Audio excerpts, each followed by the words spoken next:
తగలబెట్టండి sir Niranjan గారు. Mahesh Babu land అయితే బాక్సాఫీస్కి బ్రాండే అనే నానుడి మన ఇండస్ట్రీలో ఎప్పటి నుంచో ఉంది.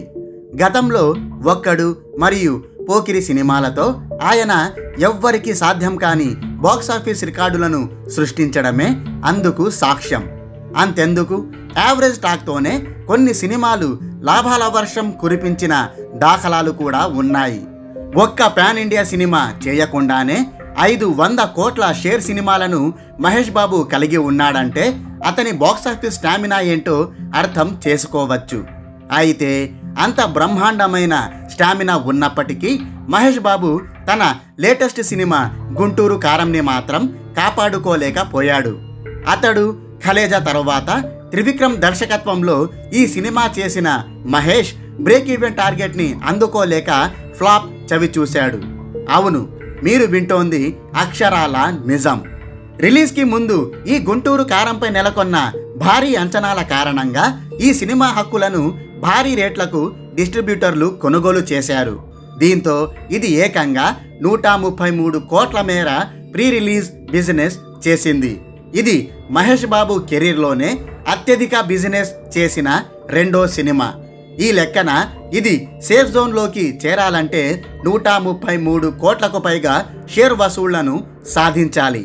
మరి తన ఫుల్ రన్ లోపు గుంటూరు కారం అంత మొత్తం కలెక్ట్ చేసిందా అంటే ట్రేడ్ వర్గాలు లేదనే క్లారిటీ ఇస్తున్నాయి.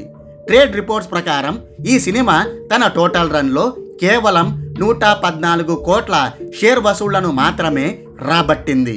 అంటే తన బ్రేక్ ఈవెన్ టార్గెట్కి 19 కోట్ల దూరంలోనే ఇది ఆగిపోయింది.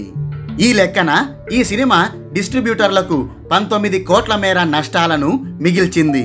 దీంతో ఇది ఒక ఫ్లాప్ వెంచర్గా నిలిచిపోయింది.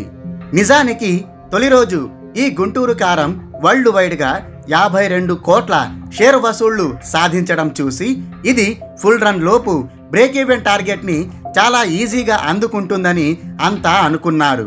2 వారాల్లోపే ఈ ఫీట్ సాధించి డిస్ట్రిబ్యూటర్లకు మంచి లాభాలు తెచ్చిపెడుతుందని అంచనా వేశారు. కానీ తొలి రోజు ఈ సినిమాకు నెగిటివ్ టాక్ రావడం వల్ల ఆ అంచనాలన్నీ బొక్కబోర్లా పడ్డాయి.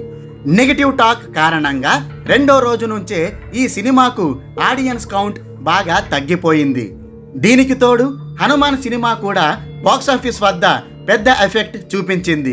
మరోవైపు నుంచి నా సామి రంగ కూడా గట్టి పోటీని ఇచ్చింది. ఫలితంగా గుంటూరు కారం వసూళ్లు క్రమంగా తగ్గిపోతూ వచ్చాయి. మొదట్లో వీకెండ్ మరియు పండగ సెలవులు కలిసి రావడంతో డీసెంట్ వసూళ్లనే ఇది రాబట్టగలిగింది. కానీ వర్కింగ్ డేస్ మొదలయ్యాక ఈ గుంటూరు కారం పూర్తిగా డీలా పడిపోయింది. ఇక చూస్తుండగానే 3 వారాల్లోనే ఇది తట్టాబుట్ట సర్దేయాల్సి వచ్చింది. కేవలం 114 కోట్ల షేర్ మాత్రమే రాబట్టి 19 కోట్ల నష్టాలతో గుంటూరు కారం చాప చుట్టేసింది. ఒక్క వింటేజ్ మహేష్ బాబు పర్ఫార్మెన్స్ తప్పిస్తే ఈ సినిమాలో గొప్పగా చెప్పుకోవడానికి ఏమీ లేదు. ఆఖరికి ఏ పాయింట్ చుట్టయితే ఈ సినిమా రూపొందిందో ఆ తెల్లి సెంటిమెంట్ కూడా పెద్దగా వర్కౌట్ అవ్వలేదు. అందుకే ఈ సినిమాకు నెగిటివ్ టాక్ వచ్చింది.